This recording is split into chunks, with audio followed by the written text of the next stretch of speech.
Okay, the sun has come out. It is very busy here, but where is here? Here is Charmouth, a small coastal town on the Jurassic coast, UNESCO World Heritage Site. It spans for 96 miles and it captures 185 million years worth of geology within its region.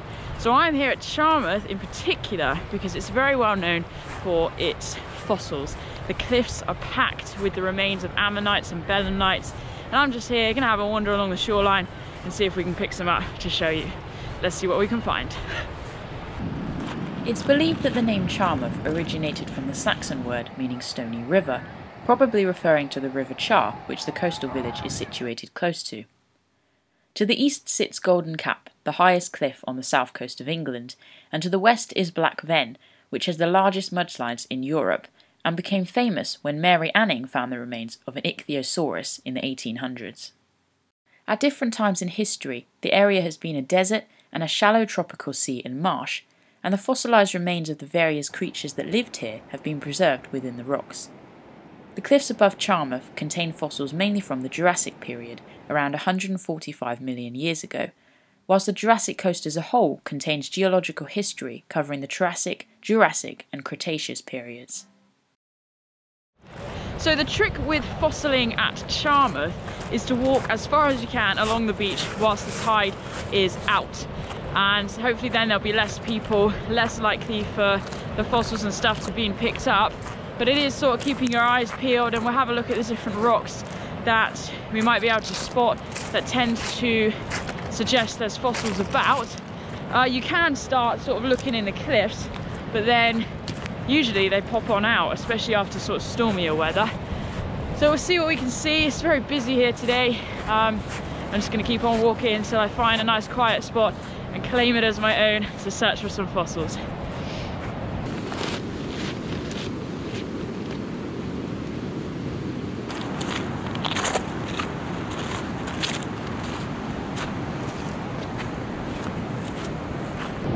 I'm just sort of starting to slow my pace a little bit and start scanning the ground.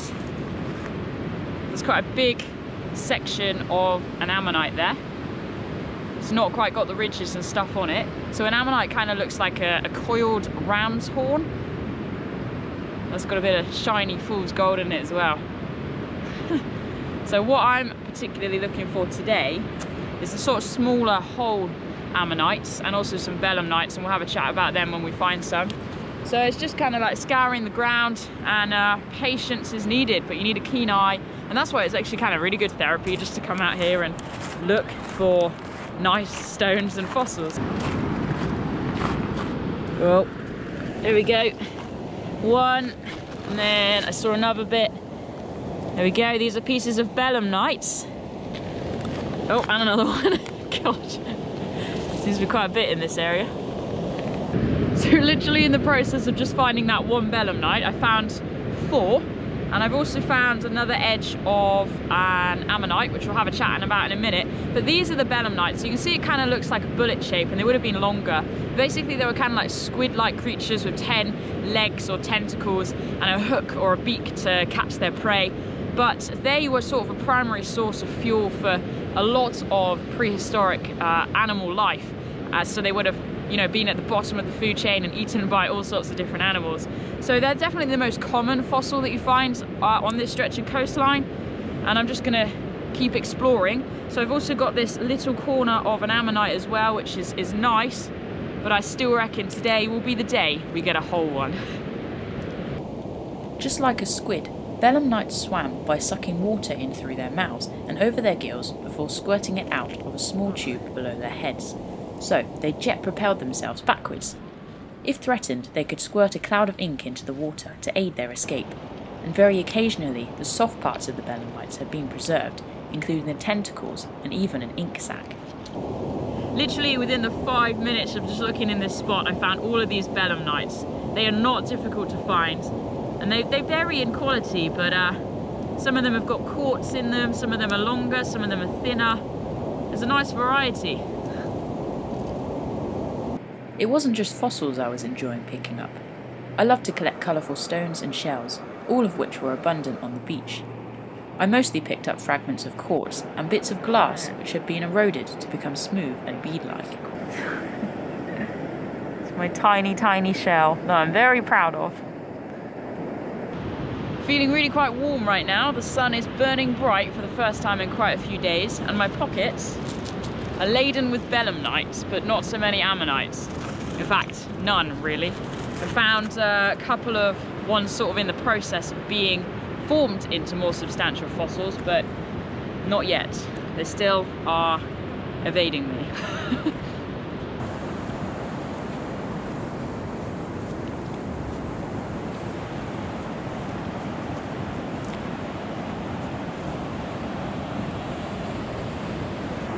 Really is a bit of a patience game. Still so many belemnites that I'm actually not really picking them up anymore. And I found the early formations, again, many more early formations of the ammonites. But, oh my life. God, I couldn't plan that. Look. How cool is this? Just the edge of an ammonite. Oh, brilliant. Again, sort of early stages of formation, but a little bit clearer. And that would have been quite a big one, a couple of inches in width. Wow, love it. That's a special one. That's the best one so far. So if there's one around here, there might just be more. Whew, burning up.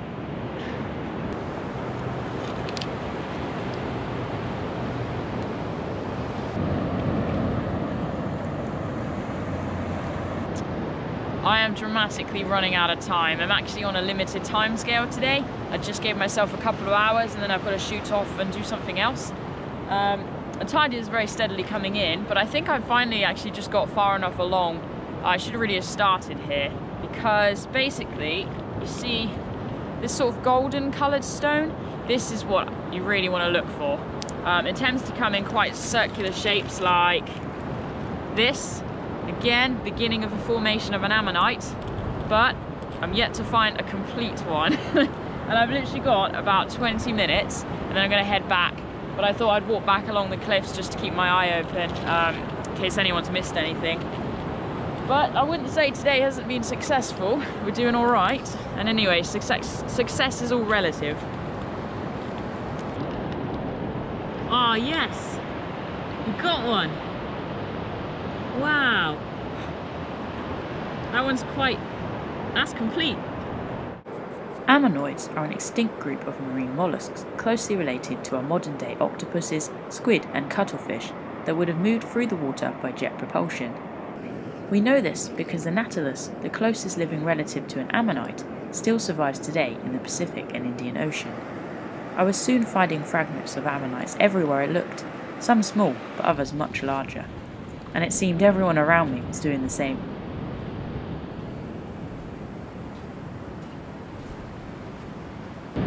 Whew. So, I'm at the end of my time that I scheduled to sort of scour the beach, and now I've got to start to head back, unfortunately. But what I said I'd do is I'm just going to walk along the cliffs, because sometimes, I can't like look at you and the cliffs, sometimes you can find the odd ammonite and belemnite sticking out of this mud. You can see how high the cliffs are here, but it's all sort of slumped down, and it's actually this kind of mushier stuff that you don't tend to find the fossils in so much. It tends to be the sort of more solid stuff. But I thought we'd just have a quick look as I'm wandering back, and then when we get back to the car we'll head home and we'll just have a look at the treasures that we have found.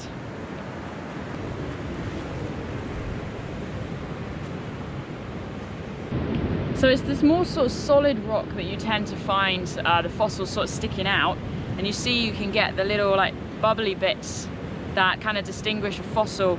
Again, it's sort of the early formation of some ammonites, but they're quite easy to get out. There's another one just up there.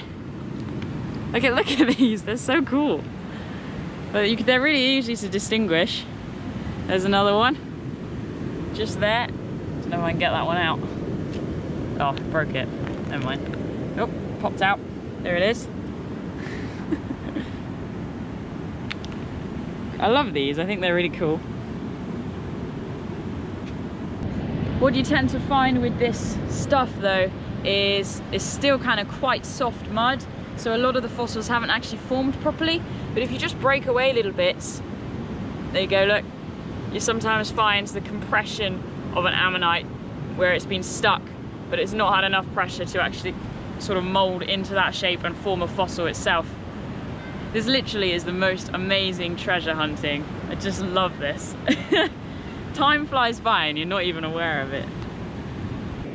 Digging out the fossils felt a little bit destructive, but I realised in a few days' time, having been battered by a storm, they would have eroded and changed anyway. The coast is such a dynamic and ever-changing place, it seems kind of strange to be able to access a world so trapped in time just beneath the surface. Oh, so I've had to leave the cliff behind. I really am running out of time. Look at this pocket. So many fossils. Oh, that was great fun. Really enjoyed that, and it was such a privilege to be able to share it with you. So I think what we'll do is we won't go to the visitor centre today just because I've not got enough time. So we'll definitely have to come back very soon so I can show you the visitor centre, which has some of the best fossils they found in the area. And hopefully it'll be a glorious day like today. Might not burn up so much if I dress appropriately. Oh, that was really good. Really glad to have been able to share that with you. So I'm going to head back, have a look at some of the finds in a bit closer detail, and then next time we'll see if we can find a few more ammonites. Thanks for watching, guys. Hopefully you got your own adventures planned. If not, get planning, enjoy them, and stay wild.